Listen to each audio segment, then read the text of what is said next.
Everyone, welcome back. In this video, I'll show you how to update Revit step by step. Keeping Revit up to date gives you the latest features, performance improvements, security updates, and bug fixes released by Autodesk. So let's get started. First, close Revit if it's currently running and save any open projects. Updating while the application is closed helps prevent installation issues and ensures the update can be applied successfully. Next, open Autodesk Access on your Windows computer and sign in with your Autodesk account if prompted. Autodesk Access automatically checks for available updates for your installed Autodesk products, including Revit. Once the scan is complete, locate Revit in the list of installed applications.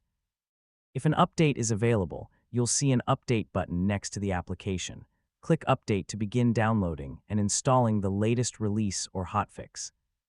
Wait while the update downloads and installs. The process may take several minutes depending on the size of the update and your internet connection. Avoid closing Autodesk Access or restarting your computer until the installation is complete. After the update finishes, launch Revit and verify that it opens normally. You can confirm the new version by opening the Help or About section, depending on your Revit version, and checking the version number.